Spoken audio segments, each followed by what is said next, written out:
Blackberry Picking by Seamus Heaney. Seamus Heaney's Blackberry Picking is a poem that begins with joyful memories of childhood, but ends with disappointment and decay. The poem follows the events of one blackberry picking season, showing how a simple experience can reflect deeper truths about human nature and the passing of time. The poem is divided into two stanzas. The first is full of energy and delight. In contrast, the second is full of sadness and reflection. The poem opens with a vivid description of the first ripe blackberry of the year. Heaney calls it a glossy purple clot, which tastes sweet like thickened wine, using attractive terms to show how tempting and rich the berry looked. The arrival of the first ripe blackberry causes great excitement.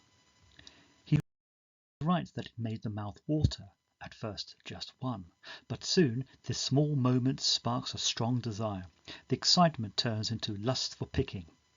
Heaney uses the word lust to convey how this is not just enjoyment, but a powerful craving, almost like hunger or greed. The speaker and others begin to pick blackberries in huge numbers. They search through bushes, getting their hands stained with berry juice. The poem lists places they searched: hayfields, cornfields, and potato drills, which indicates how widespread and determined their search was.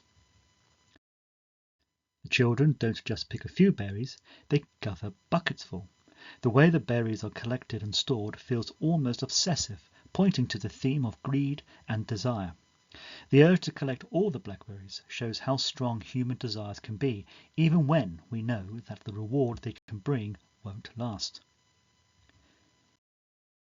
Heaney's use of sensory detail is important here.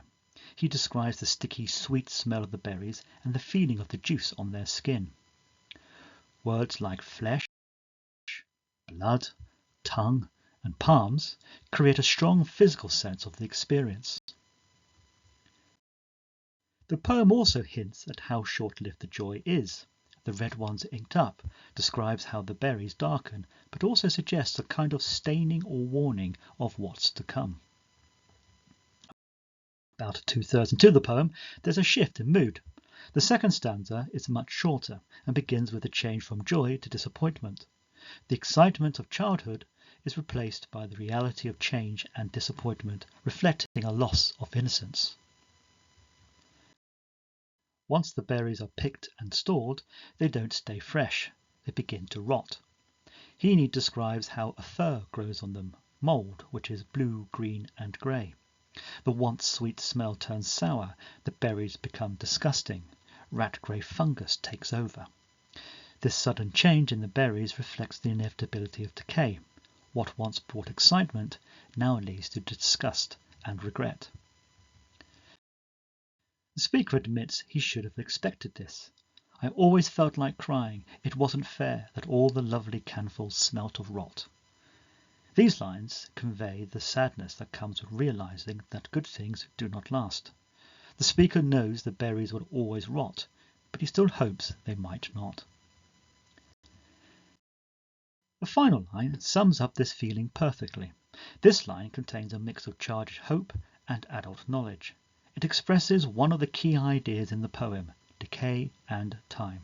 In other words, we can't stop things from decaying, no matter how much we want to.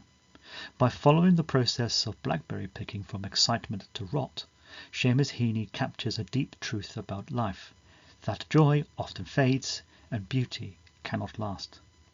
Through vivid imagery, sensuous descriptions, and careful structure, blackberry picking explores the bittersweet nature of growing up and the unstoppable passage of time. This underlying sense of loss, decay, and yearning in blackberry picking is also present in Decomposition with the loss of humanity, I Wandered lonely as a cloud and its longing for inner peace, the schoolboy's desire for a freedom lost in Blake's poem, and I Shall Return, which centres on the speaker's wish to return to a homeland left behind. Each of these poems reflect on keenly felt human emotions and experiences. Furthermore, with the exception of Decomposition, nature is presented as a source of important life lessons.